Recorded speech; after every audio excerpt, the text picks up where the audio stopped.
Top of the day. I want to believe everybody's fine. This is the beginning of a new week. Uh, I want to talk about something that is affecting people all over the world. It's a global problem. It's not only a global problem, it's a social problem, meaning it's a relationship problem. And people suffer from it a lot in families, organizations, systems, politicians, bank directors, athletes, entertainers. It's one problem that is common with people, with humanity. I want to talk about unforgiveness. If you stay with me to the end of this video, I'm sure you're going to learn something, and you're going to learn three things. You're going to learn: one, what unforgiveness does to you; two, how to deal with unforgiveness; three, how not to be offended again at people, and even when you do, I want to tell you how to deal with it. Now, number one, let's talk about unforgiveness. There's nobody. A lot of people are really offended. They are bitter because they've gone through a lot. People have hurt them. People have offended them even without apologizing to them. And let's be sincere, you too, you have hurt people, knowingly and unknowingly. But let's get back to the topic, you understand? So unforgiveness, people are doing it in every area of human endeavor, you understand? Yes, it could be painful. People have hurt you. They've done things to you. But let me tell you the disadvantage of unforgiveness. Number one, it steals your peace. It steals your joy. It steals your calmness. And it's not worth it. Because anytime you remember the person, what they did to you, your heart just skips, or you see them, you just frown, you don't want to talk to them. You understand what I'm saying? Then number two, what does unforgiveness do to people? I'm talking about the disadvantages of unforgiveness now.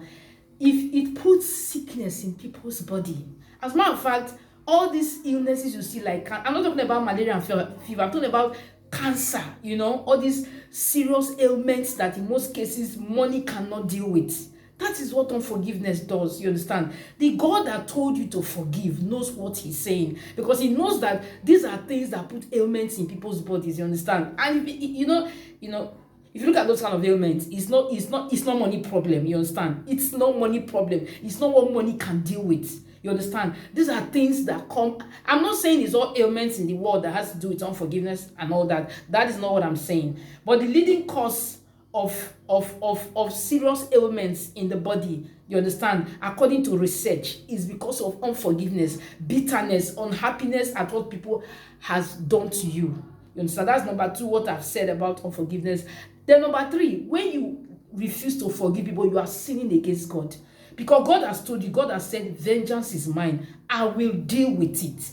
God says, vengeance is mine, I'll deal with it. Me that is telling you about forgiveness, I've dealt with a lot of things, but guess what? I'm the happiest person in the world, because you know why? I know how to deal with it. You understand? I'm not going to be found in that web again where I put people in my heart, I store them in my heart, because I know God has told me. God says, vengeance is mine, I will fight for you. Hold your peace. And when God does it better. Trust me. So while you forgive people, you are enjoying yourself, you are vibing, your energy is high, you are dancing, eating your chicken and taking your shawarma, God is dealing with it.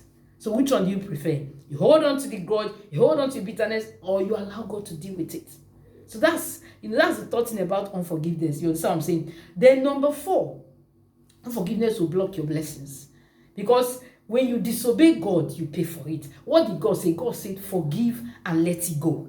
God says, forgive and let it go. Vengeance is mine. So when you refuse to forgive, you are offending God. You are sinning against God. And you can't sin against God and be blessed. You can't offend God and be blessed. Because in the kingdom, obedience is key. Obedience is everything to God. You understand? Obedience is everything to God. I'm not just talking about believers. I'm talking to everybody. You understand? Because even people that are not born again, they are suffering from unforgiveness. They're suffering from the consequences of unforgiveness. You understand what I'm saying? It destroys relationships. You see somebody that could have given you a deal tomorrow, because you have not forgiven, you don't talk to the person, and you don't know what can come from the person next time. You don't know. You understand? So these are disadvantages of unforgiveness.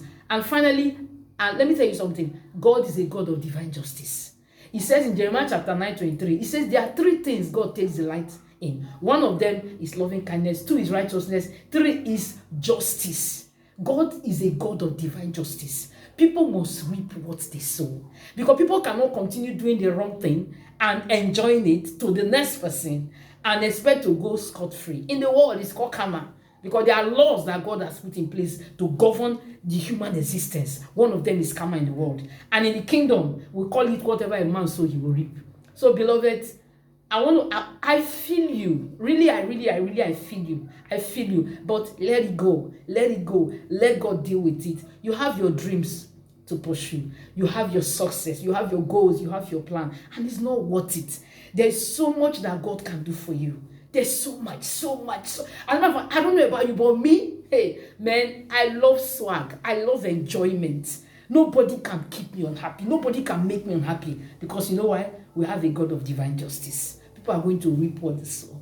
So until I come your way again, my name is Sarah.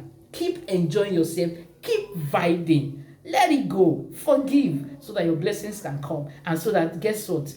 You will be at the top of your game. Always happy. Always full of joy. Bubbling. Having a glowing skin. God bless you. That's the way I roll. Have a nice day. Till I come here again. My name is Sarah. God bless you.